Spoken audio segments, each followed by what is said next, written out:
y Líder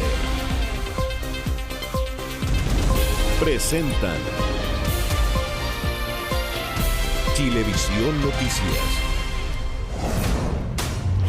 Muy buenas noches, bienvenidos a Chilevisión Noticias. Hola, ¿cómo están? Muy buenas noches. Vamos a comenzar este noticiero contándoles de un rescate que está en pleno desarrollo. Hay una emergencia, es un trabajador que se encuentra atrapado desde hace 6 horas tras caer varios metros en trabajos de remodelación en la cárcel de alta seguridad. Vamos a ir con Samuel Rojas, quien nos informa en directo. Samuel, hola, buenas noches. Buenas noches, y claro, porque continúan los intensos trabajos por parte de bomberos de Santiago para poder rescatar a este joven que cae a una zanja de cerca de 4 metros de profundidad. Él se encontraba trabajando en una alcantarilla en este lugar que lleva 1 año ya de remodelación, y es cuando intenta salir mediante una escalera cuando la tierra cede y termina totalmente sepultado casi hasta los hombros. Son los propios trabajadores quienes dan cuenta de este hecho e intentan por lo menos sacar las extremidades como sus brazos para que él pueda al menos movilizarlas. Es una situación terrible que tiene ya a 6 compañías de bomberos trabajando en el lugar, cerca de 40 especialistas para intentar rescatar a este hombre de aproximadamente 20 años que incluso tendría lesiones en su cabeza. Pasemos a revisar de inmediato declaraciones por parte de bomberos en torno a este rescate que se está dando aquí en la Unidad Especial de Alta Seguridad.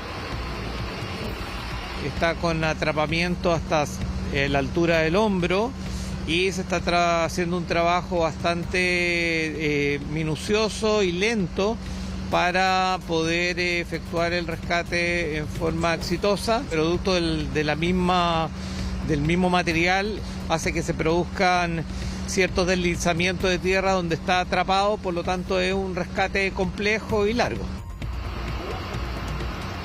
Se han estado monitoreando constantemente los signos vitales de este trabajador porque se estaba complicando en algunos momentos. Estaremos aquí porque el rescate aún tiene para tiempo, cerca de 2 horas más podría ya salir libre de esta zanja que lo tiene a 4 metros de profundidad sepultado. Muchas gracias, Samuel. Nos mantenemos atentos. Cualquier cosa nos avisas y volvemos contigo. Que tengas buenas noches. Bueno, esperamos que podamos tener buenas noticias al respecto durante el informativo. Seguiremos atentos a ello. Y les contamos que durante horas equipos especializados debieron trabajar en el entorno de la ex posta central para contener un derrame de petróleo. Una emergencia que se generó tras el fuerte temblor que se registró anoche justo cuando estábamos ahí en la mitad del noticiero. Toda la cuadra cubierta de petróleo, todo a las afueras de la ex posta central en la comuna de Santiago. Probablemente lo acaban de sentir, hace algunos segundos se ha percibido un sismo bastante fuerte en la zona central del país. Este miércoles en la noche, un sismo de magnitud 5,3 sacudió el centro del país. El movimiento telúrico dañó el medidor de petróleo de uno de los estanques de generadores de electricidad del recinto hospitalario, el que dejó de funcionar, por lo que su combustible rebalsó y cubrió toda la calle. Unas 5 pozas en distintas ubicaciones, distintas locaciones, en aproximadamente 50 a 100 metros, y cada una de estas pozas, la más grande, de 50 litros aproximadamente. Y aún se intenta establecer con certeza cuántos litros fueron derramados. Se calcula entre 1.000 y los 2.000, los que fueron contenidos mediante palas y tierra. Un derrame que aseguran no produjo olores molestos y que no afectó a los pacientes ni al funcionamiento hospitalario. No, como pueden ver, la emergencia ocurrió afuera de las inmediaciones de la posta, en un patio externo, así que no hubo problema en la atención de los pacientes ya hospitalizados. De momento, la posta sigue funcionando tanto en pacientes de urgencia como en hospitalizados. Debido al derrame y sus peligros como inestabilidad en la pista y su contenido inflamable, la calle Curicó debió ser cortada en la intersección con la calle Lira desde las 5 de la mañana para así poder contener el derrame. Claro, a contar de las 5 de la mañana, 10 horas de trabajo fue la primera proyección que hizo la empresa, o sea, eso podría aumentar o podría disminuir. Horas de trabajo que siguieron durante toda la tarde en esta emergencia registrada luego del sismo que sacudió la zona central del país. La Corte Suprema acogió 12 recursos de protección y con ello deja sin efecto el alza de planes en las ISAPRES. La tercera sala de la Corte Suprema estableció un actuar arbitrario de las ISAPRES al informar de manera general el aumento a los afiliados sin entregar mayores detalles que justifiquen el incremento y sin fundamentar su decisión más allá de las razones que dio la Superintendencia de Salud para justificar los aumentos. De esta manera, la Corte Suprema ordena detener el aumento de 7,6% aplicado por las prestadoras de salud. Hacemos una pausa en las noticias y luego les contamos que con maquinaria pesada Carabineros realiza el desalojo de la denominada Toma VIP de Antofagasta. Casas instaladas de forma irregular y que algunos de sus propietarios eran incluso dirigentes políticos. Ya les contamos todo al regreso de esta pausa. Están presentando Chilevisión Noticias. Estamos de vuelta en Chilevisión Noticias con una invitación que tomen su teléfono y descarguen la aplicación de Pluto TV, donde pueden seguir, por ejemplo, Chilevisión Noticias en el lugar en que estén. Claro, una amplia oferta de canales, todo eso gratis. En el 208 tienen Chilevisión Noticias para revisar distintas informaciones.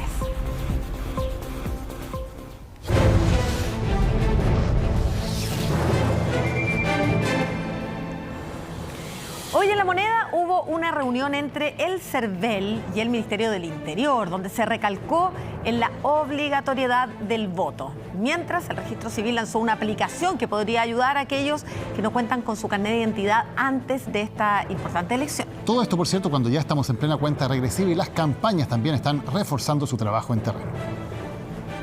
Las campañas del apruebo y rechazo siguen con sus actividades, aunque algunos comentando la posibilidad de un nuevo proceso constitucional. Pena que no podamos, ¿no?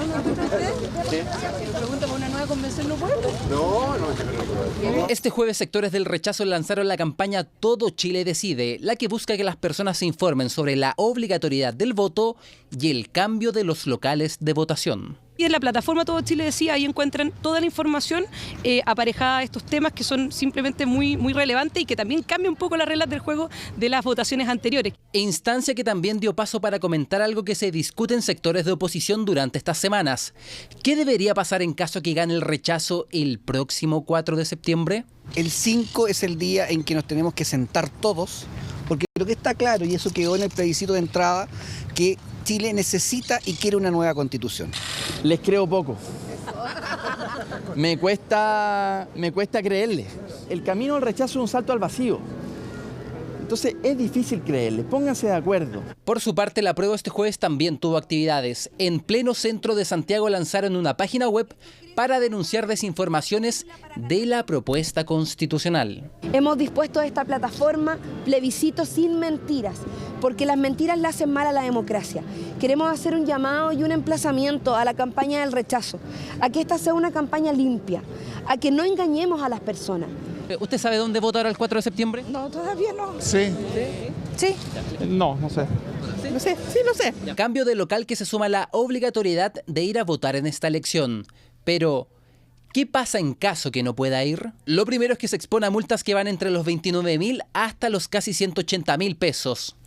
En ese entonces, pero bajo algunas circunstancias, podría salvarse de ellas, como haber estado en el extranjero o, por ejemplo, una enfermedad que le impida ir a votar, entre otras, pero todas aquellas deben ser demostrables ante el juzgado de policía local. El CERVEL tiene la obligación de denunciar a todos los que votan sin excepción. No hay excusa ante el servicio electoral. Tampoco la constancia de Carabineros significa una excusa. Para esta elección el Registro Civil dio a conocer, junto al Ministerio de Justicia, una aplicación que permite reimprimir su carnet de identidad, la que podría ayudar en caso que la cédula esté deteriorada o perdida. Pero ojo, solamente funciona con aquellos que aún no vencen.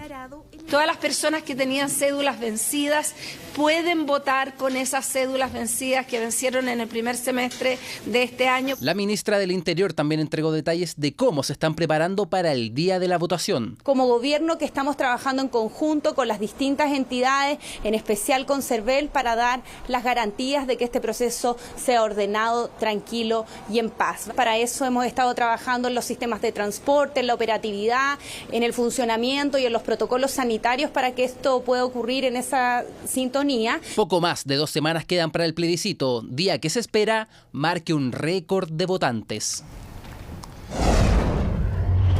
Vamos ahora en vivo a Antofagasta porque hay novedades, Maca, sobre lo que les habíamos contado en días anteriores, la llamada toma VIP, donde se habían construido casas en un sector de la playa de Antofagasta en terrenos fiscales. Y a esta hora se realiza un desalojo con maquinaria pesada. Vamos a ir hasta Antofagasta. Dayane Márquez nos cuenta en directo. Dayan, buenas noches. Buenas noches, Macarena. Daniel, así es, pasadas las 18:30 horas de este jueves se procedió al desalojo de esta toma VIP ubicada en el borde costero sur de la comuna de Antofagasta. Unas construcciones que por supuesto llamaron bastante la atención en cierres con palmetas, los cuales se fueron derribados durante esta jornada. Al llegar hasta este lugar, la delegada presidencial regional Karen Berens, acompañada de la Seremi de Bienes Nacionales, hubo oposición por parte de Jacqueline Santander, la propietaria del inmueble. Les invito a que escuchemos declaraciones con respecto a lo que fue este desalojo por parte de la ministra de Bienes Nacionales, Javiera Toro. Como Ministerio de Bienes Nacionales estamos trabajando firmemente para ayudar a encontrar terrenos que permitan resolver una emergencia país que es la crisis habitacional. Y por eso indigna tanto estas ocupaciones en terrenos fiscales frente a la playa, terrenos que son de todas y todos y que no tienen nada que ver con la necesidad. Como ministerio, durante nuestro gobierno, no le daremos trato privilegiado a nadie. Son alrededor de 10 los terrenos que fueron destruidos, sus cierres durante esta jornada. Detenidas resultaron 2 mujeres, entre ellas Jacqueline Santander. El día de mañana continuarán las labores, las cuales, según señaló la Seremi de Bienes Nacionales, se extenderían por alrededor de 2 o 3 días. Dayan, brevemente, esta mujer que tú nos dices que se opuso, que fue detenida, ¿es quien fue candidata a senadora por el Partido Socialista? Así es, ella es Jacqueline Santander, ex candidata a senadora por el Partido Socialista y era la vicepresidenta de la Comisión de Género y Mujer del Partido Socialista en la región de Antofagasta. Muchas gracias, Dayana. Ahí está el informe en vivo de Antofagasta de esta situación que había generado obvia indignación entre los vecinos de Antofagasta, personas de altos recursos entonces, incluso una ex candidata, tomándose terrenos fiscales para construir este tipo de edificaciones de veraneo. Claro, y a diferencia de lo que ha ocurrido en otros lugares, se toma una rápida acción para evitar además que esto se siga poblando. Vamos a ir a la franja electoral y regresamos con noticias.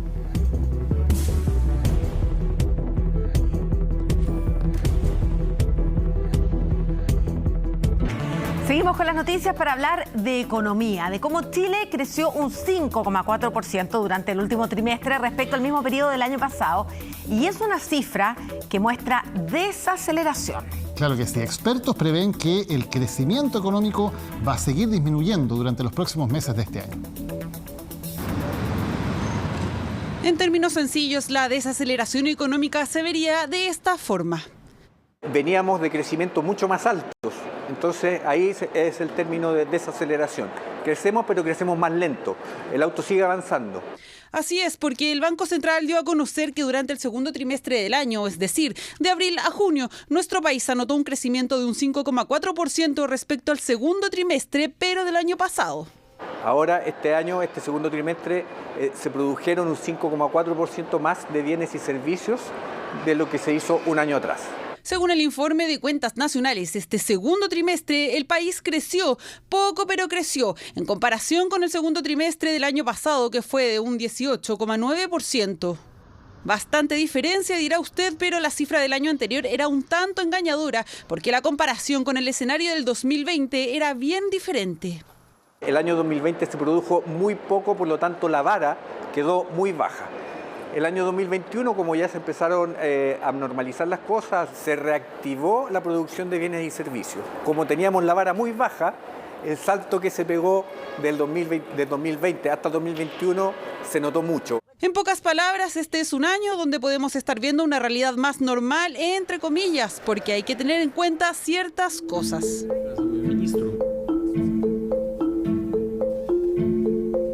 Estamos con alzas de tasas de interés a nivel internacional, siguen los conflictos bélicos, el petróleo sigue alto, entonces eso también dificulta que este proceso de normalización de los precios sin perder el crecimiento sea rápido, básicamente. Claro, paso a paso, uno de los elementos que aportó y que mantuvo el crecimiento del país fue el comercio. Comercio, que fue el motor de la economía el año pasado, evidencia este segundo trimestre un alza de solo 1%, mientras que los bienes durables cayeron un 13,9%, en gran parte por temas de base de comparación, y los no durables crecieron un 3,4% anual. Los bienes no durables son aquellos que se utilizan a diario, como el transporte o vestimenta, tuvieron un alza, pero el efecto contrario fue en los bienes durables. Los vehículos, refrigeradores o elementos que son de largo tiempo fueron menos consumidos. Que está habiendo efecto a través de las alzas de interés del Banco Central y esta búsqueda de baja de los precios, dado que teníamos una economía hasta aproximadamente hace un año sobrecalentada. La minería, por su parte, se contrajo en un 4,5%. Hay que considerar que el periodo de abril a junio no se caracteriza por tener tanta actividad como a finales o a principios de año, pero al menos existe crecimiento en menor medida que el año anterior. Por eso se habla de una desaceleración. Carabineros presentó un informe en que se revelan las ganancias y los roles de cada uno de los integrantes de una banda dedicada a las encerronas. Y aquí la figura del dealer es clave para alimentar un creciente mercado negro de la clonación y venta irregular de repuestos de autos. No se dio cuenta y se apareció un auto delante, se bajaron 5 tipos, ella empezó a tocar la bocina para no abrir y el de la derecha le apuntó con una pistola. Ahí se asustó y obviamente sacó el celular, se lo quitaron mochilas y otras cosas de valor. Bueno, a los 2 días nos dimos cuenta, nos empezaron a llamar por teléfono de que la camioneta estaba apareciendo en la televisión. Nosotros pensamos que la habían encontrado, pero nos dimos cuenta que estaba en el intento de un robo. Testimonios de 2 personas que han sido víctimas de la delincuencia con las denominadas encerronas y que aún no recuperan su auto. Yo pensé que la iban a dejar botada por ahí, que iban a quitar otra camioneta, como se ha visto mucho en las noticias, pero nunca que iba a estar involucrada en un robo. Yo creo que el auto ya no está en circulación. Lo más seguro es que fue algún encargo o aprovecharon ahora de estar desmantelando. Delitos que se multiplican y es porque hay un negocio lucrativo por detrás. Escuche bien, porque la sección de encargo y búsqueda de vehículos de Carabineros presentó cuáles son las etapas y los roles de cada uno de los integrantes que participan en estos asaltos. El primero de ellos es el requiriente. Principal inversor, no posee nunca un contacto directo con la banda, tiene más de 30 años y es el cabecilla de la estructura. El cerebro de todas estas redes criminales es el que en definitiva permite que este delito prolifere.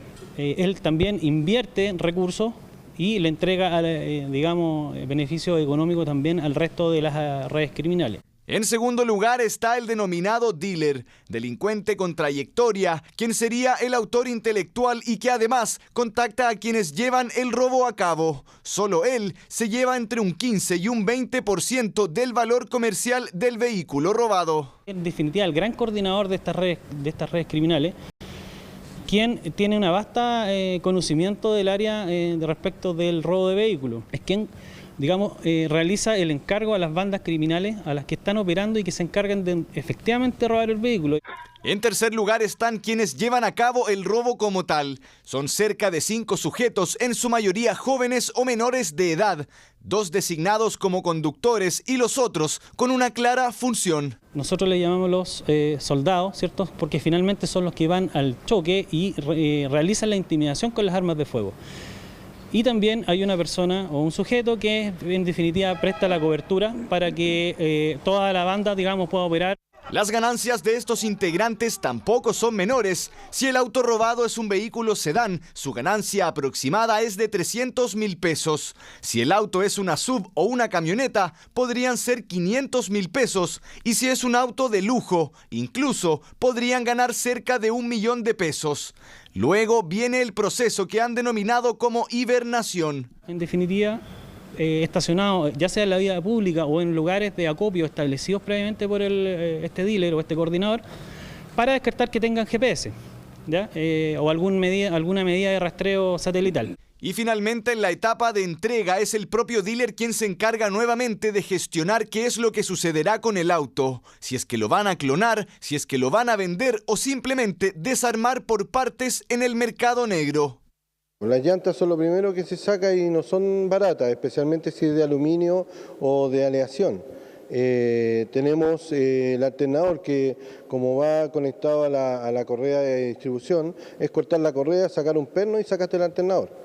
Entonces el motor de partida también son 2 pernos y lo sacaste. Entonces son componentes que son rápidos, 10 minutos, 15 minutos. Más de 1.500 investigaciones en lo que va del año ha hecho Carabineros en torno al robo de vehículos. Definiciones que permiten conocer la proliferación de un delito que al parecer ya es un negocio lucrativo y por el que la ciudadanía pide urgencia por soluciones definitivas.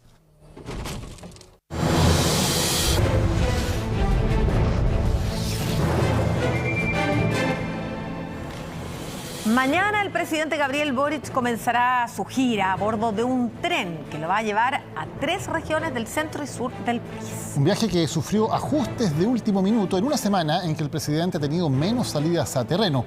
Según analistas, las denuncias de intervencionismo contra el gobierno serían parte de esta nueva estrategia.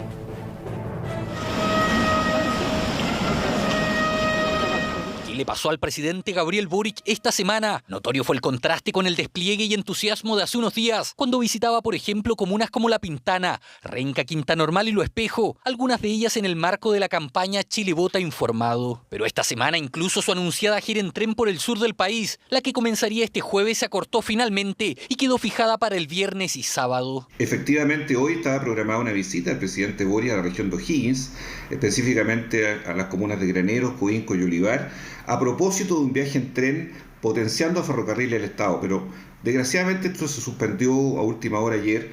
No sabemos el detalle de las razones. Si bien desde Presidencia informaron que el ajuste en la agenda busca optimizar los tiempos, coincide también con la ofensiva desde los sectores que apoyan el rechazo, que han acusado al gobierno de buscar intervenir en favor del apruebo. Un día más, un día menos no quita que sea esta una gira proselitista. No corresponde que un presidente lo haga como un acto de campaña en favor del apruebo. No hay que mezclar peras con manzanas, no todo tiene un sentido electoral. El presidente tiene no solo el derecho, sino que el deber de recorrer el país. Este jueves en La Moneda, la ministra del Interior fue consultada por la querella en contra del gobierno por presunta malversación de caudales públicos en la impresión de más de 700.000 ejemplares de la propuesta constitucional. Desde la SECPRES, en tanto, señalaron que prestarán toda la colaboración y los antecedentes necesarios. Estamos tranquilos en esa materia. Hemos cumplido con todas las ordenanzas y también con lo que nos hemos comprometido,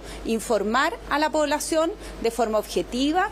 Lo que le han solicitado, ¿no es cierto?, a la SECPRES es información respecto de la veracidad de la existencia de la adquisición de los textos legales en cuestión y, ¿no es cierto?, cuál es la justificación legal. Ese es el sentido de la información que se le ha solicitado a la SECPRES. Jueves, de manera privada, el presidente llegó hasta el santuario del Padre Hurtado en Estación Central para participar de la conmemoración del Día de la Solidaridad y dejó el siguiente mensaje. Parece que cada diferencia a veces se constituye un abismo. Como sociedad nos vamos a querer, vamos a empatizar con el dolor del otro y que la esperanza se vuelva contagiosa. Uno de los pocos discursos del mandatario en una semana con menor exposición mediática y más audiencias privadas. Otro síntoma, según los analistas, de un aparente cambio de estrategia. De aquí a las próximas 2 semanas se intenta por parte de la opción del apruebo dar o hacer un giro hacia los sectores indecisos. Eso podría estar explicando la suerte de cambios que ha estado experimentando la estrategia del presidente Gabriel Boric. ¿Siente viajar a la macrozona sur? Este viernes el presidente Gabriel Boric comenzará su esperada y reestructurada gira a bordo del tren que lo llevará por las regiones de O'Higgins, Maule y el sábado hasta Ñuble. Cambiamos de tema. El gobierno metropolitano está diseñando un estudio que intenta obtener el perfil de los vendedores ambulantes y también de las mafias que muchas veces están detrás del comercio informal. El plan es que en 9 meses se logre una estrategia de recuperación efectiva de espacios y que además se creen trabajos regulares.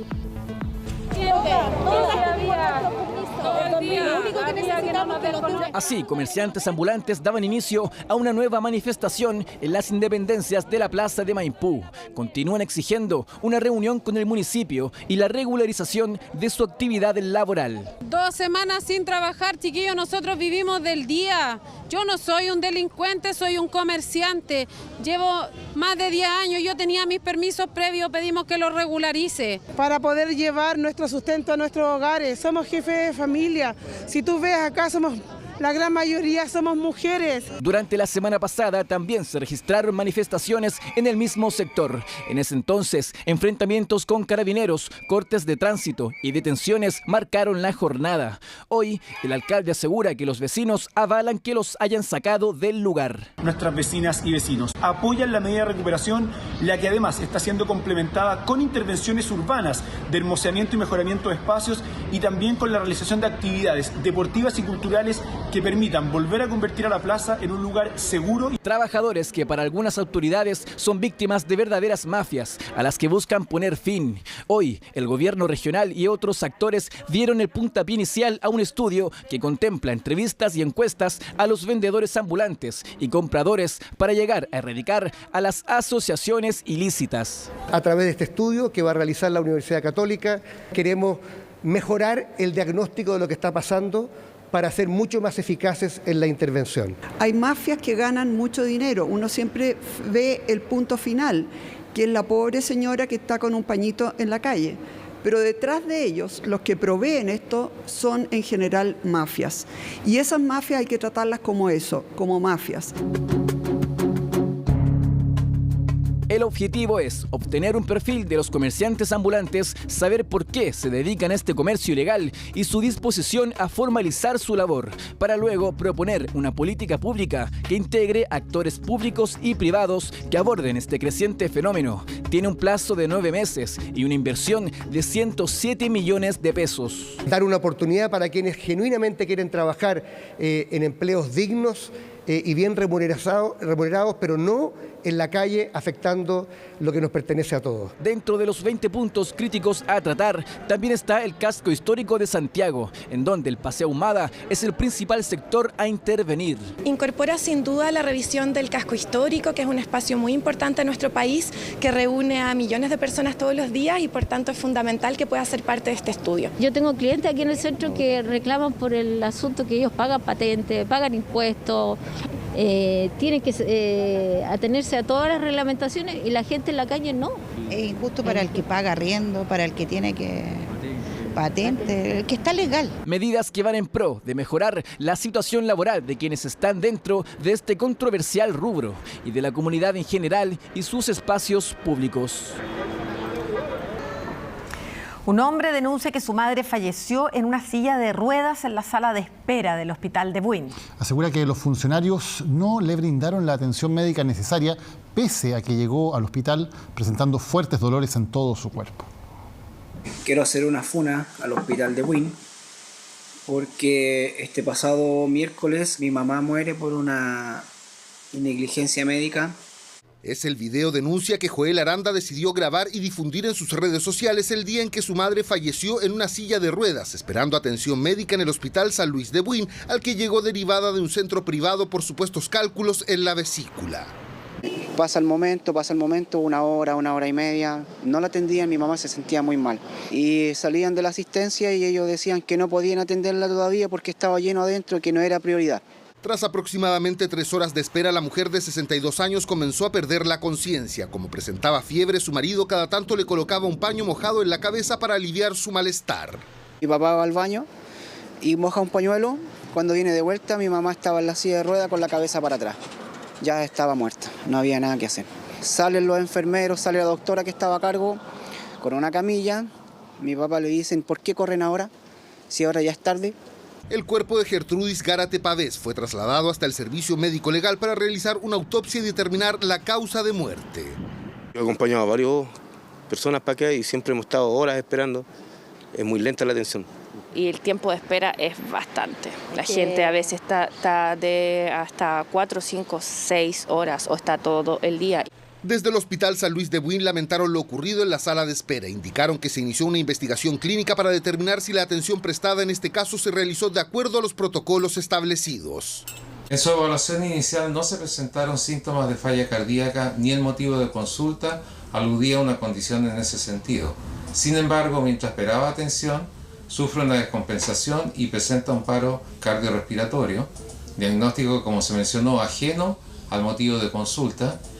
En la Municipalidad de Buin informaron que frente a la denuncia de Joel Aranda pusieron a su disposición asesoría jurídica para que se inicie una investigación.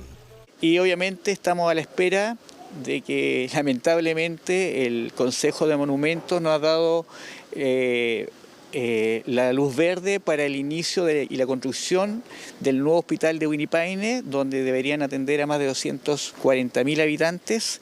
Desde el Consejo de Monumentos indicaron que en el sitio en el que se pretende construir el futuro hospital de Huinipaine y que ayudaría a descongestionar la atención se realizaron hallazgos arqueológicos, por lo que el 30 de agosto se llevará a cabo una reunión donde se evaluará la posibilidad de realizar el rescate de este patrimonio de manera simultánea a la excavación masiva en el área donde se pretende construir el edificio del nuevo hospital. El Congreso despachó la nueva ley de responsabilidad parental y el pago efectivo de pensión de alimentos. De ahora en adelante se podrá pagar esa deuda retirando ahorros financieros o también previsionales del deudor. El proyecto de ley de responsabilidad parental y pago efectivo de pensiones de alimentos es ley, va a ser prontamente promulgado. La aprobación de esta ley no merece más que aplausos, con apoyo unánime durante toda su tramitación, y es que de ahora en adelante quienes adeuden pensión de alimentos deberán pagar esta deuda con sus ahorros previsionales o financieros. Me parece bien, es lo más justo, considero yo. Los papitos corazón se hacen los lesos y la carga se le lleva a las mujeres, y eso ya es cosa de igualar el terreno. Está bien que sea de su dinero que ellos cotizan, pero al final también, le estamos como liberando la carga y la responsabilidad. Y es que los deudores no son pocos. Del total de casos judicializados, más de un 80% no paga la pensión de alimentos. Claudia lo vive, fue madre de 2 gemelos hace 15 años. Sus hijos jamás han recibido un solo peso de su progenitor. No es para mí, es solo para ellos, porque ellos el día de mañana van a estudiar y es solo para el beneficio de ellos, no me beneficia nada a mí, solo para ayudarlos a ellos por los estudios del día de mañana. Ahora Claudia se siente esperanzada con esta ley, pero ¿cómo funcionará? Si una persona se retrasa 3 meses con la pensión de alimentos, ya sean consecutivos o discontinuos, esto es acumular 3 meses impagos en un periodo de tiempo o realiza pagos incompletos, esa deuda podrá ser pagada con los ahorros del deudor. Se va a poder activar el procedimiento en el que se va a investigar si en cualquier banco, cuenta, APB u otros hay plata. Y si la hay, se deposita a la cuenta del alimentario, que normalmente es la del Banco Estado. ¿Pero qué pasa si el deudor no tiene ahorros en ninguna institución financiera? Se activa la segunda etapa del procedimiento, que tiene que ver con las cuentas de capitalización voluntaria en la AFP. Si al deudor le quedan menos de 15 años para jubilar, se podrá acceder hasta el 50% de sus ahorros previsionales. Si le faltan entre 15 y 30 años, se accederá hasta el 80% de los ahorros. Si le quedan más de 30 años para jubilar, se podrá disponer de hasta el 90% de los ahorros previsionales. Los niños, niñas, adolescentes y por supuesto las mujeres de Chile lo necesitan. Creemos que es una muy buena noticia, creemos que se hace justicia en cierta manera. Desde noviembre las liquidaciones de las deudas serán mensuales. Ya no serán las mujeres las que mes a mes tengan que ir a realizar el trámite de liquidación de deuda. Nuestros niños, niñas y adolescentes hoy día van a contar con un mecanismo más eficiente, más oportuno y que de verdad venga a resolver esta injusticia de muchos años. La nueva ley de responsabilidad parental entrará en vigencia en 6 meses más, tiempo que han establecido los tribunales para tener activo el sistema de comunicación con las instituciones financieras. Una ley muy esperada frente a una situación gravísima que enfrentan muchas mujeres y muchos niños en nuestro país. Ojalá que sea efectiva. En nuestro sitio web tenemos todos los detalles acerca de cómo va a operar este cobro de deudores a los llamados papitos corazón. Ya saben, en chmnoticias.cl todos los detalles de esta nueva ley que amplía y fortalece las herramientas de cobro por deudas de pensiones de alimentos. Educación sin mascarillas. Esa es una campaña que están llevando adelante miles de apoderados que piden al Ministerio de Salud que se elimine esta exigencia de usar mascarillas en las clases. Claro, dicen que es perjudicial para el aprendizaje de los escolares, algo que también corroboran muchos profesores. Pero también algunos especialistas de la salud advierten que ante el escenario de contagio, recién luego de fiestas patrias, se podría debatir este tema. Se terminó la jornada escolar y Baltasar descansa de la mascarilla. Así como él, los alumnos mayores de 6 años deben utilizar esta protección facial en las aulas. Y es justamente lo que busca eliminar una campaña digital de la agrupación Escuelas Abiertas. Están juntando firmas de apoderados para hacer una petición formal al gobierno. Llevamos a más de 10.000 firmas. La idea es poder presentárselas a la ministra Begoña Yarza, la ministra de Salud y al presidente Gabriel Boric para que nos escuche este llamado. Yo lo veo día a día con mis alumnos, la dificultad que tienen ellos para poder relacionarse. Teresa es vocera del movimiento Escuelas Abiertas, es profesora de inglés, hace clases a niños de primero básico. Argumenta que el uso de mascarilla en escolares afecta al aprendizaje, además del desarrollo psicológico y socioemocional, una propuesta que genera debate entre apoderados. Ya nos acostumbramos, entonces no hay ningún drama. Mientras te ha alejado el bicho, mejor. La pandemia sigue en curso, los casos de hecho han ido subiendo, entonces mientras más protección tengamos, eso es mejor. Les priva libertad, les priva temas emocionales, todo el tema de cómo se vinculan con los otros se ve limitado. La campaña expone una serie de efectos negativos en la educación de los niños por el uso de mascarilla. Esta agrupación sostiene que los escolares tienen más restricciones sanitarias que los adultos. Ponen el ejemplo del no uso de tapaboca en un bar. Todo lo que dificulta para ellos su desarrollo integral, ya sea su desarrollo socioemocional, su salud mental. Es difícil para los niños poder relacionarse con sus pares si no se ve en su cara. Es difícil para ellos relacionarse con la mascarilla, eso no es posible. Argumentan que países como Suecia, Estados Unidos, España, Canadá, Argentina y Uruguay, entre otros, han eliminado las mascarillas para niños y niñas en colegios.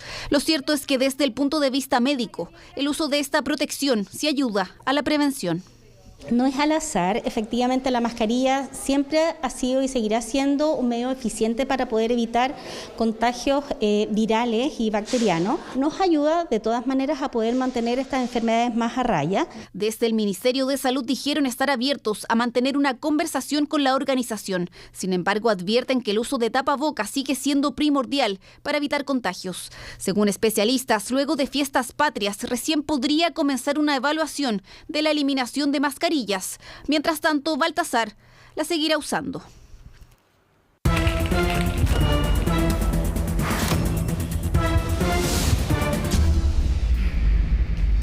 Hace más de 10 años, un joven que comenzaba recién a hacer su servicio militar murió en un recinto de la Armada en Talcahuano. A su familia le dijeron que había sufrido un paro cardíaco, pero los informes forenses decían otra cosa. Desde ahí su madre ha golpeado las puertas de la institución cientos de veces sin aún tener una respuesta. La enigmática muerte de Fernando en Señora Justicia.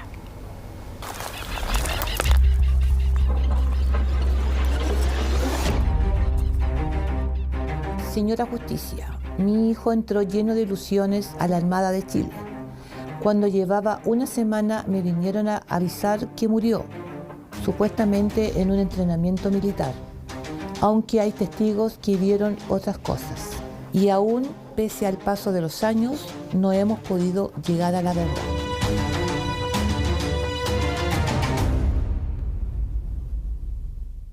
¿Qué es lo que pasó? Mi hijo Fernando fue a hacer el servicio militar a Talcahuano, le tocó allí hacerlo. Pasada una semana, los marinos llegaron a mi casa a avisarme que mi hijo iba muerto. ¿Cómo te comunican? ¿Qué recuerdas del día ese? Sí, yo estaba aquí con mi papá en esta mesa preparando una cajita con chocolate, pasta de dientes, todas las cosas que me pidió él. Ya digo, papá, yo me voy para mi segundo piso, al dormitorio, con el José, que es mi otro hijo. que en ese momento mi hijo tenía 12 años. Cuando siento halo, halo, a lo lejos, mucho halo, halo, y miro por el segundo piso y veo puro gorro de marino. Y le digo a mi hijo chico, tu hermano murió, tu hermano murió, tu hermano murió. Y yo bajo ahí y quedo en la mitad. Y me apoyo en la pared y me hacen así los marinos y me dicen que el conscripto Lazo Gutiérrez murió en circunstancias que no recuerdo. Lo que me dijeron porque yo me bloqueé. Y yo me pongo a gritar, a llorar. Y ahí mi dormitorio se llenó de vecinos. Y ahí empezó todo. ¿Qué pasó después de que ya te enteras que efectivamente había fallecido? ¿Qué viene después de eso? Ya, pues ellos se fueron, con mi papá empezamos a sacar las cosas para afuera, porque se supone que llegaba acá para velarlo. Y un marino dijo, no, él no puede estar acá. ¿Por qué? Si es su casa. No, porque viene con escolta militar, me dijo. Tiene que ser una iglesia. Pero había que ir a buscarlo a Talcahuano. Su papá dijo, bueno, en un avión de la Armada entonces, pues, es que no hay avión de la Armada, le dijeron, para que lo facilitaran un avión militar. El papá pagó. ¿Cuánto tiempo llevaba él? Llevaba una semana mi hijo ingresado a la Armada. Mamita, te amo, cuídame a mi perro. Fue la última llamada que tuve de él. Que al otro día él falleció. En ese momento, Romina, lo que ustedes entendían es que Fernando había fallecido de un infarto. ¿Qué les dice la Armada? Que murió de un infarto. ¿Pero haciendo qué? Ejercicios. Ejercicios propios del entrenamiento. Claro. ¿Ya? Pero a la semana siguiente llega un abogado y me dice, señora, a su hijo lo mataron. ¿Qué había pasado esa mañana? Ellos tomaron un brebaje, que no sé qué cochinada tienen que tomar. Y mi hijo empezó a vomitar ese día. ¿Y por qué toman ese brebaje que tú me dices? ¿Qué es lo que como un... ¿Pero qué objetivo tiene? ¿Para qué lo hacen? ¿Cómo te diría? Para que se sientan más hombres, más perros, como le llaman ellos, más perros, pues así le dicen ellos, los perros. Pero son actividades que están al margen de la ley. Claro que sí, pues. Que no están reguladas. No, no. Por lo que yo sé, que el Fernando iba de los primeros, porque era muy grande él, trotando, él cae, y ahí empezó todo. Más no sé. Los testigos dicen que los llevan a un cerro a trotar, claro, que le hacen punta y codo, que tiran gases tóxicos y que uno de esas bombas lacrimógenas con gases habría impactado justo a tu hijo. Eso es lo que dicen los testigos en la investigación. ¿Eso dicen? Sí, es que yo no he leído eso, no he querido leer eso. Ese ejercicio no se informó, no lo informó la Armada. ¿Sabes por qué no lo leo? Se determinó después. Es que ese informe hay fotos de que mi hijo sale en la morgue y eso a mí me afecta mucho. Esos papeles estuvieron guardados más de 10 años porque no los quiero leer. No los quiero leer. Me afecta mucho, hasta el día de hoy me afecta. Es un hijo el que se me murió. Fue mi hijo, que fue contento para allá y me lo entregaron en un cajón. Cuando él ingresa, ¿con qué expectativas está? ¿Cómo lo ves tú? Iba contento. Iba muy contento. Incluso no quiso que nos fuéramos a dejarlo a la Salina. No quiso. Ni mi papá, yo no, mamita, me voy solo. Me voy solo. ¿Cuánto les ayudaría a tener respuesta, Romina? Porque duele que se haya muerto, ¿verdad? Duele la pérdida, pero ¿cuánto duele no tener justicia? Duele mucho, sin saber qué pasó, tantos años, sin saber, preguntando al abogado, ¿sabe algo? No, señora Romina, todavía no. Y al otro medio lo mismo, preguntar, y así pasan los años y no hay respuesta. Para ninguna mamá es grato perder un hijo. Y en las circunstancias que murió mi hijo extrañas, que me vienen a decir que murió de un infarto, están ocultando algo. Yo sé que están ocultando algo. la institución lo hubiese dejado ingresar si él hubiera tenido una enfermedad? Jamás. ¿Cómo son ellos? Jamás. ¿Cuántos exámenes le hicieron antes que tú recuerdes? ¿Qué le pidieron? ¿Qué tuvieron que hacer? Visual, dental, físico, de corazón, pie plano y varios más que no recuerdo. Y todo apto, si ahí está todo apto. Por lo tanto, eso es la mejor prueba de que Fernando estaba... Sano. Sano, mi hijo sano. Ustedes mandaron a hacer peritajes también, ¿no? Sí, a 2 personas, un perito forense y una enfermera, que dicen que Fernandito murió de una edema pulmonar, producto de unos bombas lacrimógenas, por lo que hace que él aspiró ese día, pero la Armada me dice lo contrario, que mi hijo murió de una leucemia, lo que eso es mentira.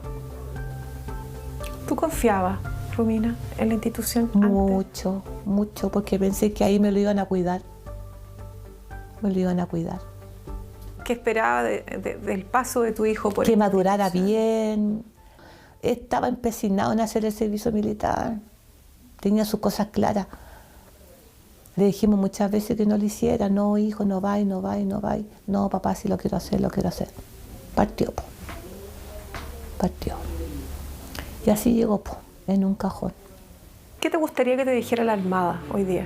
Mira, yo le diría que por favor me dijera la verdad de qué murió mi hijo. Por todo lo que hemos sufrido, por tanta mentira,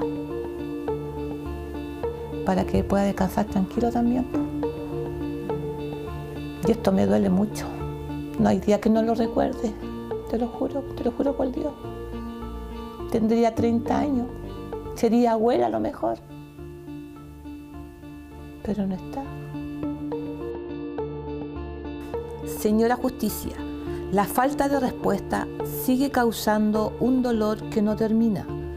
Ya han pasado 12 años de la muerte de mi hijo y nadie se hace responsable de lo que ocurrió. ¿Cuánto más tendremos que esperar para tener justicia?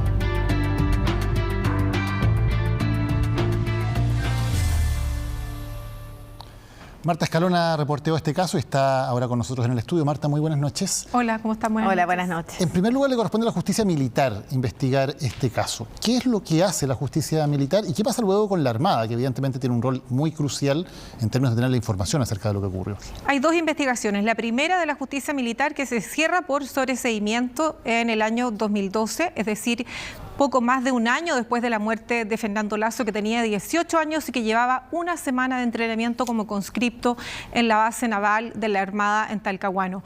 Luego que la justicia militar cierra esta investigación, en 2016 y a través de una querella por homicidio culposo y por el delito de tortura, se abre una investigación en la Fiscalía de Talcahuano. Esa investigación sigue abierta y sigue sin respuestas. La madre de Fernando, que ha esperado 12 años para saber de qué y cómo muere su hijo mientras era conscripto en la base naval de Talcahuano de la Armada de Chile. O sea, Marta, que ya lleva 6 años en la Fiscalía esta investigación. ¿Y qué falta? ¿Qué queda pendiente? ¿Hay peritajes todavía en curso? ¿Qué otros elementos podrían sumarse a la investigación para que finalmente se pudiera dar una respuesta a la madre de Fernando? Hay informes que son contradictorios acerca de la causa de muerte de Fernando y hay diligencias pendientes todavía en el contexto de esta investigación del Ministerio Público. Hay que pensar que ya han pasado 12 años desde su muerte. La del Ministerio Público efectivamente lleva 6 años abierta y sigue siendo una investigación desformalizada. Las 2 personas que están querelladas en esta causa se han negado a declarar. Son 2 funcionarios de la Armada de Chile que simplemente no han querido prestar declaración en esta investigación, que sigue abierta pero desformalizada, y mientras tanto la familia de Fernando Lasso sigue sin respuestas. Y pasan los años además, lo que hace más difícil en cada momento encontrar nuevas evidencias. Muy difícil. Muchas gracias, Marta. Buenas noches. Gracias. Buenas noches. Gracias, Marta. Que estés bien, que tengas buenas noches. Buenas noches. Vamos a hacer una pausa en las noticias y al regreso crece la polémica por el test de drogas a los diputados. Varios de los legisladores anunciaron que no se harán el examen. Ya volvemos.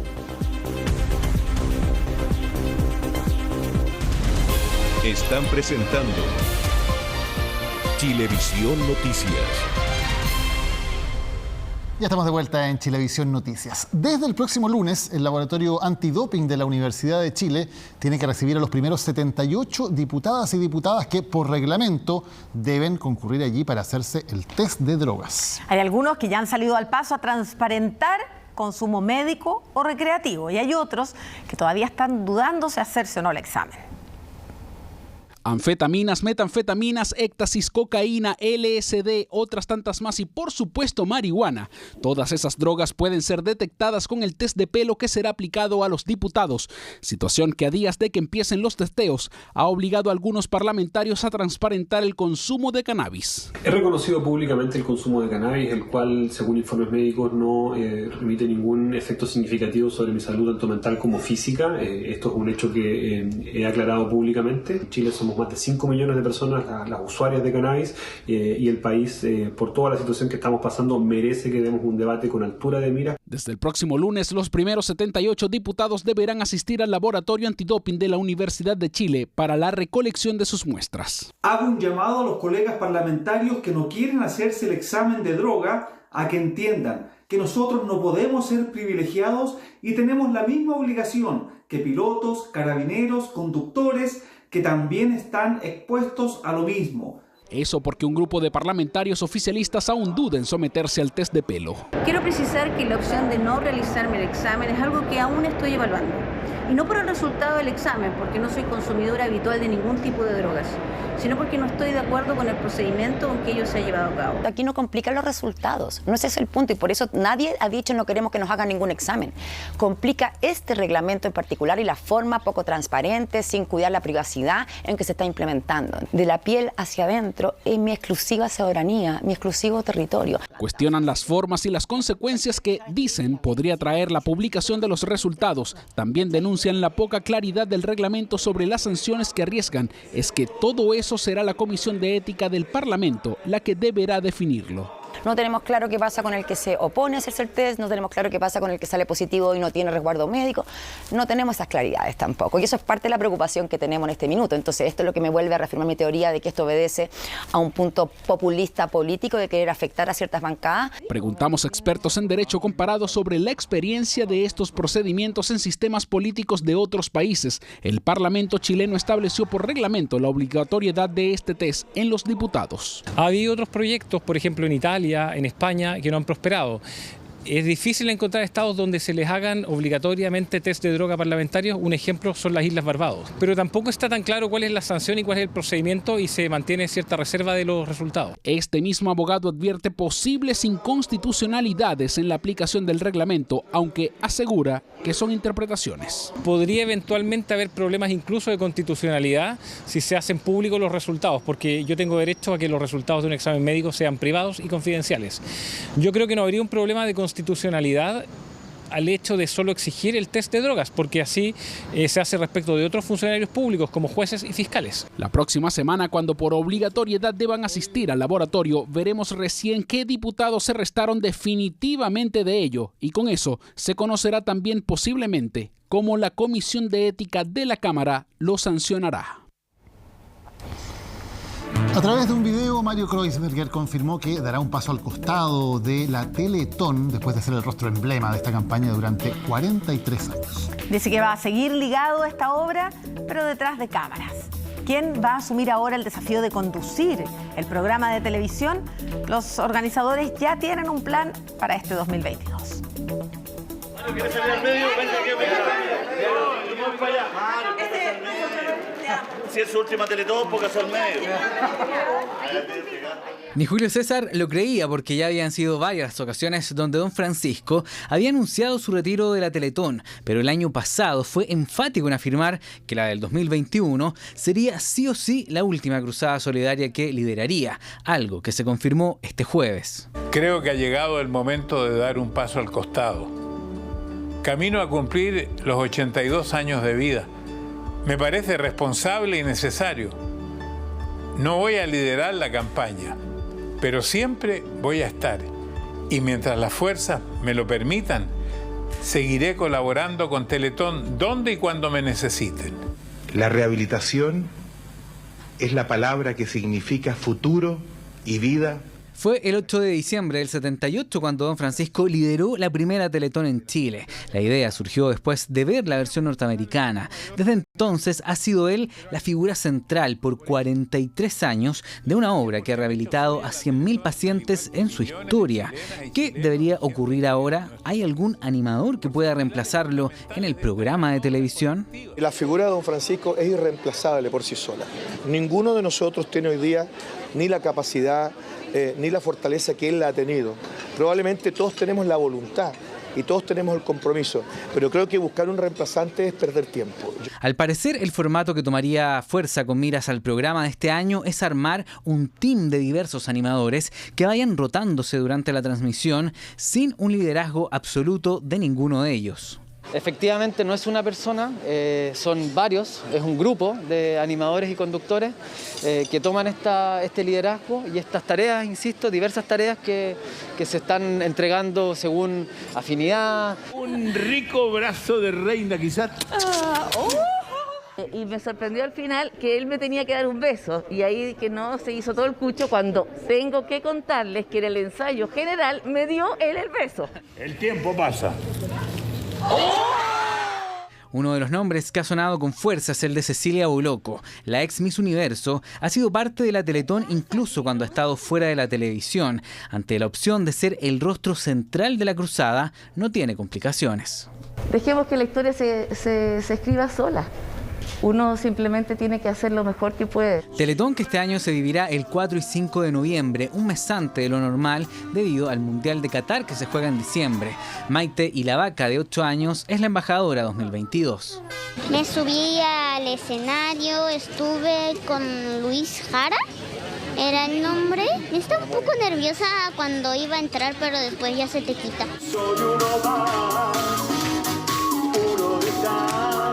Teletón 2022 que enfrenta el desafío de ser la primera sin don Francisco a la cabeza, una obra que es de todos los chilenos y que hoy está permitiendo rehabilitar a 32.000 niños de manera completamente gratuita. Para terminar, tengo que agregar que Chile siempre pudo.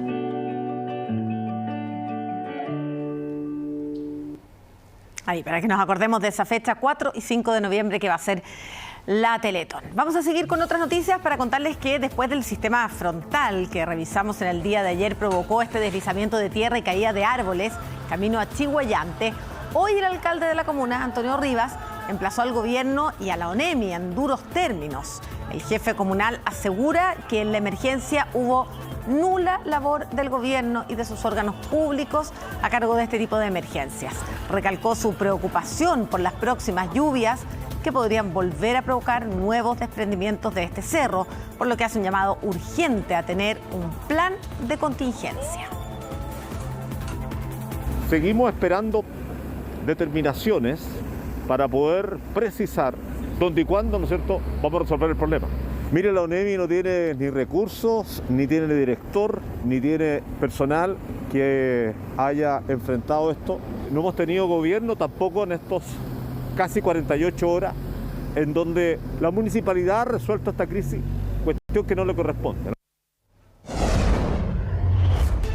Tenemos ahora una invitación que puedas escanear el código QR que está apareciendo en este momento en pantalla y con ello te suscribas a nuestro canal oficial de YouTube, CHB Noticias. A través de ese canal de Chilevisión Noticias puedes acceder a todos nuestros contenidos de manera gratuita. Por ejemplo, información importante para cuidar el bolsillo en estos meses tan difíciles de nuestra sección Te Ayuda. Tenemos también reportajes exclusivos y noticiarios completos. Todo ello solamente escaneando el código QR en la pantalla y suscribiéndote a nuestro canal oficial en YouTube.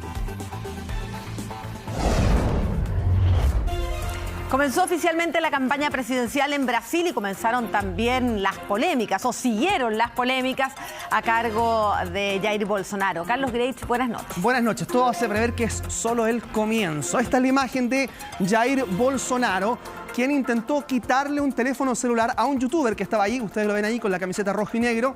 Ahí está el momento del forcejeo con este youtuber a la salida del Palacio de Alborada. Este youtuber se llama Wilker Leao. Es un youtuber de extrema derecha. y emplazó a Bolsonaro, le dijo cobarde, le dijo bastardo y le dijo una frase que estuvimos buscando toda la tarde, ¿qué significaba? Chuchuca do Centrao, que en rigor significa estar siendo servil al Centrao, que es la facción del Parlamento de centro derecha en Brasil. Vamos a revisar el momento porque luego en la tarde surgió el video del propio Wilker Leao, donde él muestra desde su teléfono cómo se vivió ese momento. A ver. Quero ver se é corajoso de sair para conversar comigo, tchutchuca do Centrão. Você é tchutchuca do Centrão, cara. O senhor quer falar comigo, presidente? Fala comigo. Sim. Fala comigo, presidente. Vem cá, vem cá. Oxi! Ué? Não. Revisamos otra de las polémicas del día que tiene que ver con la primera ministra de Finlandia, Sanna Marin, y esas imágenes que usted está viendo allí, filtradas por un periódico sensacionalista que la muestran en medio de una fiesta, disfrutando con un grupo de amigos, una fiesta privada, y claro, la oposición a la primera ministra de Finlandia le emplazó que no era la actitud más decorosa para una primera autoridad del país. Ahora, es una fiesta privada, sí, que está con sus amigos, en que alguien difunde este video y no está cometiendo ninguna ilegalidad, tampoco está rompiendo ninguna barrera sanitaria, para diferenciarlo, por ejemplo, de las fiestas de Boris Johnson, que causaron algún tipo de polémica y terminaron significando la salida del gobierno, pero él ahí había violado la ley de su propio país. Este no es el caso. Ahora, al parecer, parte de las frases que se dicen en el video sería lo más polémico, más que el solo hecho de que esté bailando con amigas. Claro, eso, y por otro lado también eventualmente el consumo de alcohol, pero que de todas formas será, volvemos a decir, en un entorno privado. No hay consumo de drogas, que es lo que dijo también la propia Sanna Marin horas más tarde de la publicación del video. Estos videos son privados y fueron filmados en un espacio privado. Me molesta que se dieran a conocer al público. Pasé una noche con mis amigos. Simplemente festejábamos, también de forma bulliciosa. Bailé y canté.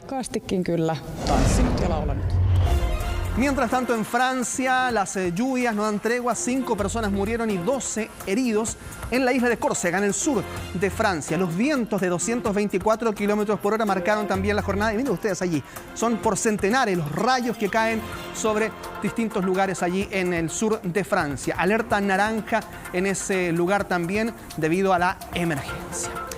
Y nos vamos a Perú para que ustedes vean esta imagen que ha dado la vuelta al mundo. Es un toro desbocado que causó pánico en la capital peruana.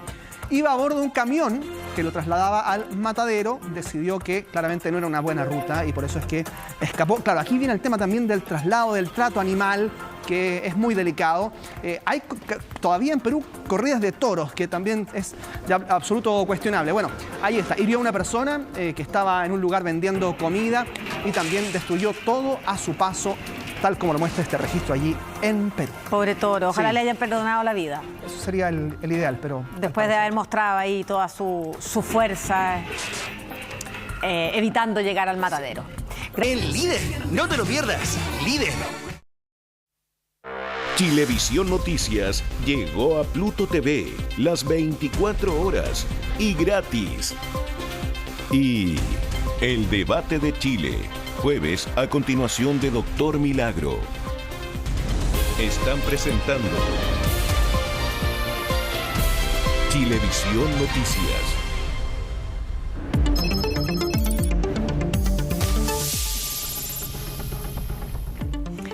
Hay preocupación porque científicos alertan sobre una megatormenta que podría generar una inundación catastrófica en California, Estados Unidos. Todo esto producto del cambio climático que está haciendo más extremos y más intensos los llamados ríos atmosféricos, y con ello se pueden provocar precipitaciones mucho más intensas de lo que estamos acostumbrados.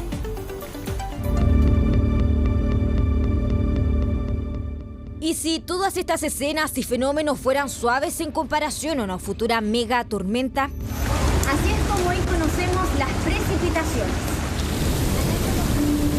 Así de intensa será en 2072, que ni siquiera nos escuchamos. El cambio climático ha duplicado la posibilidad de una megatormenta que causaría un desastre de dimensiones. Eso es lo que han estudiado científicos en California, lugar donde hace 160 años las lluvias se prolongaron por 30 días, causando una inundación tan grande que incluso cambió el curso natural de algunos ríos. Hoy esta megatormenta sería incluso peor. Todo producto de los ríos atmosféricos y el cambio climático. Existe una correlación entre ese calentamiento y la temperatura de los océanos. En la medida que se elevan las temperaturas de los océanos, mayor cantidad de masa de la fase líquida, o sea, del agua de los océanos, pasa a la fase de vapor, o sea, la atmósfera, como nosotros podemos ver, y obviamente cuando esto se enfría cae en forma de lluvia, que es parte del ciclo del agua. En este caso, dado el incremento de la temperatura de los océanos, esas cantidades de masa, de agua, han pasado a ser hoy día, que han creado esto que se llaman ríos atmosféricos, que en la medida que obviamente se convierten en precipitación, son precipitaciones no solamente extensas, sino más duraderas que sobrepasan la capacidad de absorción del suelo. Cambio climático profundizó el fenómeno y millones de personas podrían verse afectadas. Eso porque la ciudad de hoy no está preparada para estos fenómenos extremos. Y no solo en California, Chile también tiene una geografía parecida a este estado. El problema está en que obviamente las ciudades fueron construidas con factores de seguridad en términos de carretera, puentes, por ejemplo, reservorios de agua, sistemas, por ejemplo, de drenaje de aguas lluvias, ¿ya? Fueron construidos cuando teníamos condiciones climáticas que no son las que hoy ya tenemos. Antiguamente existía menos población, menos infraestructura. A la medida que las ciudades van creciendo, se van desarrollando y vamos poblando diferentes zonas, construyendo más infraestructura, cuando tenemos este tipo de fenómeno se ve mucho más afectado. Lo que ocurre aquí básicamente es que hay que tener un poco de memoria histórica, hay que hacer una buena planificación urbana, hay que recordar personas que efectivamente se pueden inundar. El estudio sugiere que en las próximas décadas, si las temperaturas globales promedio aumentan 1 grado Celsius, entonces la probabilidad de tales tormentas aumentarán aún más y con aguaceros más feroces. Este estudio todavía nosotros no lo tenemos hecho en Chile, pero nosotros tuvimos inundaciones torrenciales asociadas a un intenso fenómeno del Niño en 1982.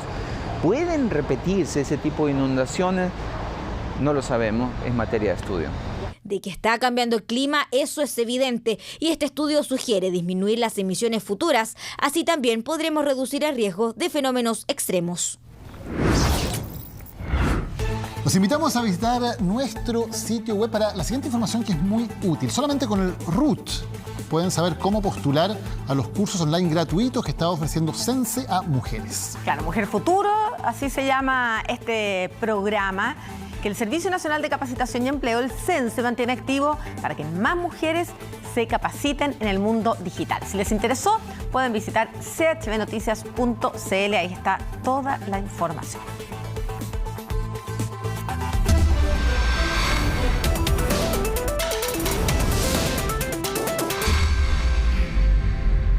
Se ha convertido en la pesadilla de los hogares chilenos y ha obligado a muchas familias a apretarse el cinturón. Estamos hablando de la inflación, que en julio alcanzó su mayor nivel desde 1994. Ese fue precisamente el año en que, después de décadas, al fin Chile logró controlar la endémica alta inflación. ¿Cómo era nuestro país en esos años? Lo recordamos en el siguiente reportaje de Daniela Herrera.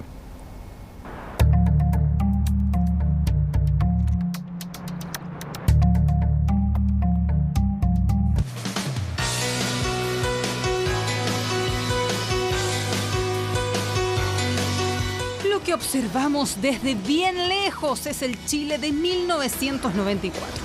Hace 2 años que las micros amarillas circulan por la principal avenida de Santiago y los chilenos han tenido que acostumbrarse a identificar los recorridos por números en vez de colores. Es el año en que Mariposa Tecnicolor de Fito Páez se posiciona con fuerza en las radios. Las columnas de la catedral y la tribuna grita gol. Y también grita gol un joven Marcelo Salas. Así, el matador debuta en la selección chilena contra la Argentina de Maradona.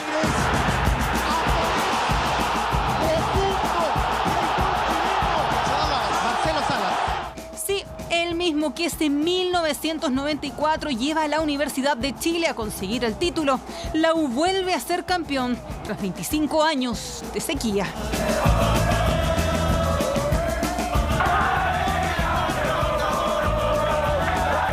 También celebra Eduardo Frei Ruiz Tagle, fanático acérrimo de la U y desde hace 10 meses presidente de la República.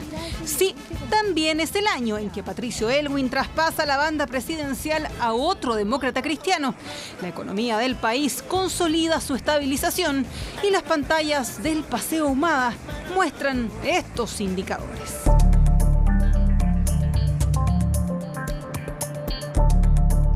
Es la mirada al Chile de 1994, cuando la UF casi llegaba a los 11.000 pesos y el dólar estaba a la mitad del valor de hoy.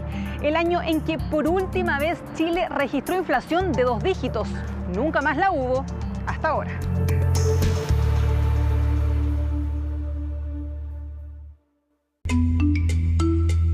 En las calles, en las plazas o en el transporte público, no hay lugar en Chile donde no se pronuncie la palabra inflación. ¿Cómo no? Si nuestro país llevaba más de 2 décadas librándose de ella y de a poco han regresado los fantasmas del pasado a nuestras conversaciones del día a día.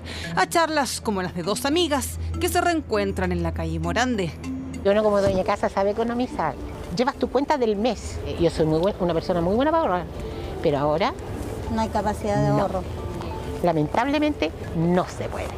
¿Y para usted la crisis que estamos viviendo ahora es una de las peores de los últimos años, sintiéndola en el bolsillo? Sí, sí. Jimena se instaló en este kiosco frente a la puerta de Morandé 80 a comienzos de 1994, cuando Chile registraba una inflación de 13,1%. Sí, la misma que tenemos en la actualidad. Para que se haga una idea, si hoy hablamos del elevado precio del aceite y del pan, en esos años los chilenos se quejaban del zapallo y el tomate, cuyo valor se llegó a incrementar más de un 45%. Me acuerdo que en mi casa el tomate, que a nosotros nos encantaba el tomate, mi mamá compraba así como 2 tomates porque era muy caro para hacer ensaladita a la chilena, ¿cachai? Eran 18.000 pesos el sueldo mínimo en esos años. Y yo, ¿sabes por qué me acuerdo? Porque a mí me echaron por pedir permiso. Uno de mis hermanos, el Pato, me dice, ¿y por qué estás llorando? Digo, porque me echaron. Y me dice, ¿pero cuánto te pagan? 9.000 pesos. ¿Estás llorando por 9.000 pesos? Toma, ahí tenés 20. ¿Cachai? Yo de eso me acuerdo.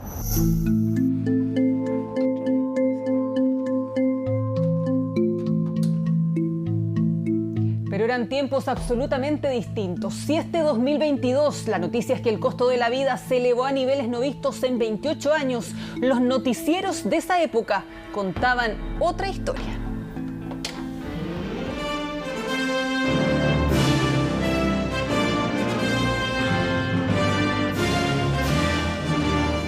Es la vedette, es la promesa de bienestar, prácticamente un mesías redentor de un solo dígito, la corona de una economía de mercado bajo control. Es el IPC de diciembre de 0,3% que dejó a 1994 con una inflación solo comparable a la que tuvo Alessandri al inicio de los 60. Mesías Redentor le llamaban a un soñado 8,9% no visto desde 1960. Sí, tuvieron que pasar 34 años para que nuestro país volviera a inflaciones de un solo dígito. El gobierno celebraba. Una tasa de inflación baja permitió un aumento en el ingreso de los chilenos. Ha habido un importante incremento de los salarios reales como resultado de esta baja en la tasa de inflación y ya empezamos a sentir el impacto de la reactivación. Llegar a inflaciones de un dígito era algo muy deseado, muy seguido por la población. Había, yo creo, más conciencia en ese momento que ahora, producto de que veníamos de un periodo altamente inflacionario, de cuánto afectaba a los grupos más pobres la inflación. De hecho, se medía, existía el IPC de los pobres. Los registros de ese año muestran solo buenas noticias. Diario La Tercera titulaba La inflación en retirada. Y este gráfico dejaba atrás años difíciles cuando el costo de la vida se llegó a incrementar más de un 500% en los 70. El Banco Central, autónomo legalmente desde 1990, cumplía su tarea y superaba con creces la meta de inflación prevista. Los datos revelan un efecto directo en el bolsillo de los chilenos. Los salarios reales crecen a tasas del 7%.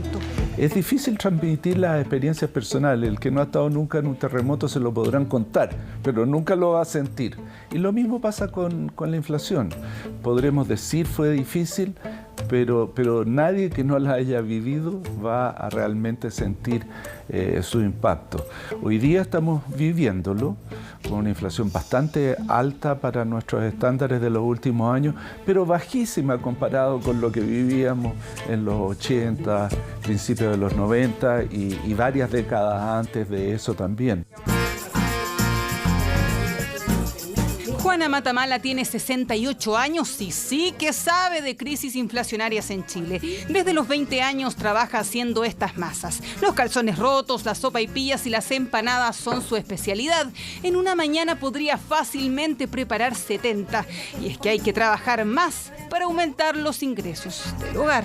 La verdad es que no recuerdo que tuviera que estar juntando las monedas para poder, porque yo siempre tengo mis ahorros. Este es el de 500 que no pude llenar por los 2 años que tuvimos de pandemia, que este es para las vacaciones de verano, ¿ves? O sea, claro, sería para el 21, pero no fuimos. Simplemente no hubo vacaciones porque las monedas de 500 que iban a este chanchito se tuvieron que gastar en la casa. En estos cuadernos, Juana suma, resta, multiplica y saca cuentas para saber cuántas sopaipillas o empanadas es suficiente vender.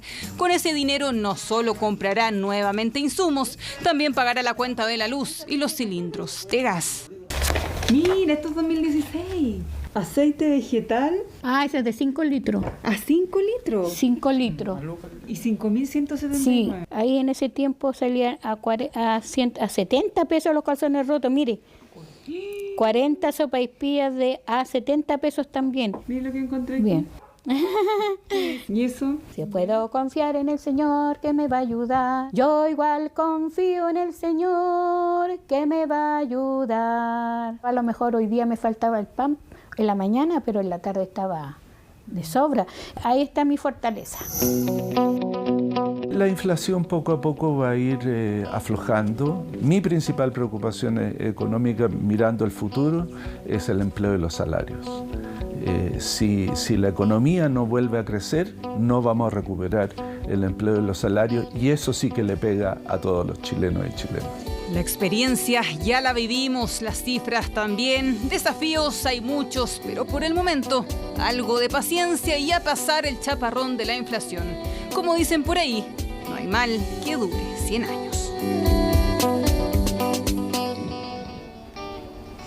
La mirada esperanzadora de quienes ya pasaron por esto y creen que la inflación al menos en algún tiempo debería ceder. Ojalá que pase rapidito y que no sea tan grave como lo que vivimos en esos años.